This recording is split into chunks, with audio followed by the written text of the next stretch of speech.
జై శ్రీరామ్ అండి. ఇప్పుడు మనం భగవద్గీత 8వ అధ్యాయం అక్షర పరబ్రహ్మ యోగంలోని 12వ శ్లోకాన్ని నేర్చుకుందాం. సర్వద్వారాణి సంయమ్య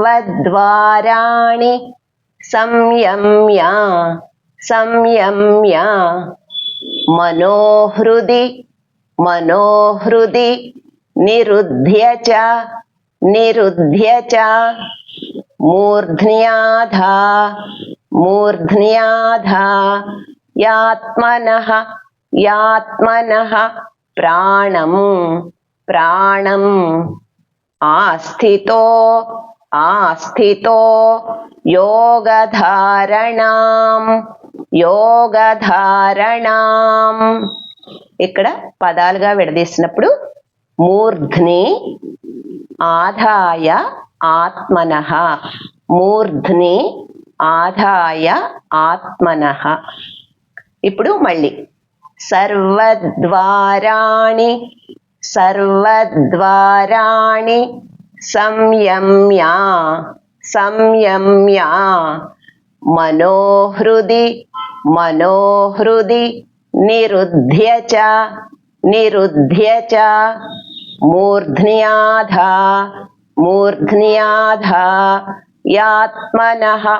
యాత్మనః ప్రాణం ఆస్థితో యోగధారణం.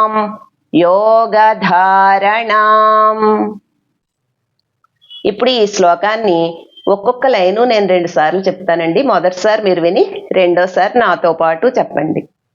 సర్వద్వారాణి సంయమ్య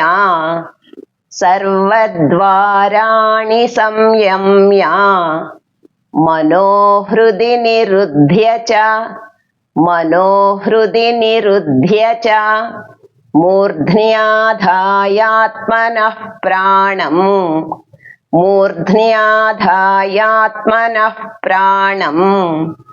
ఆస్థితో యోగధారణం.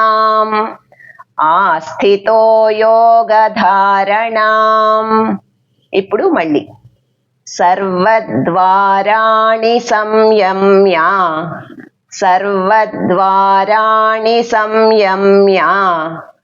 మనోహృది నిరుధ్య చ మూర్ధ్న్యాధాయాత్మనః ప్రాణం ఆస్థితో యోగధారణం. మళ్ళీ సర్వద్వారాణి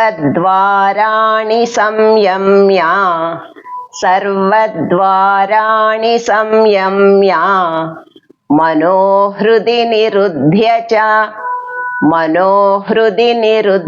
చ మూర్ధ్న్యాధాయాత్మనః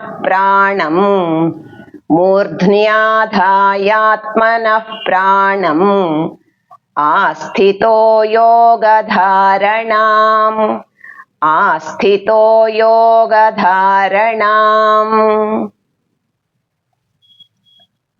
ఇక్కడ ధ నా యా 3 ఒత్తులు ఉన్నాయి.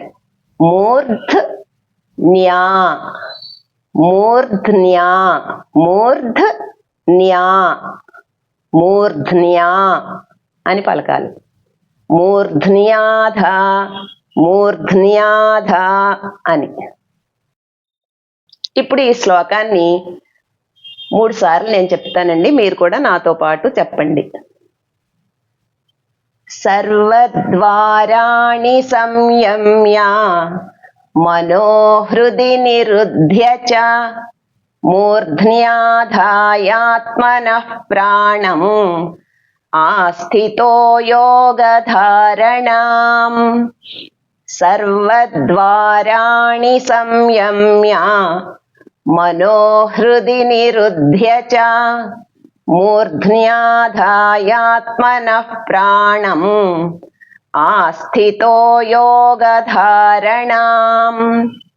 सर्वद्वाराणि संयम्य మనోహృది నిరుధ్య చ మూర్ధ్న్యాధాయాత్మనః ప్రాణం ఆస్థితో యోగధారణాం. జై శ్రీరామ్.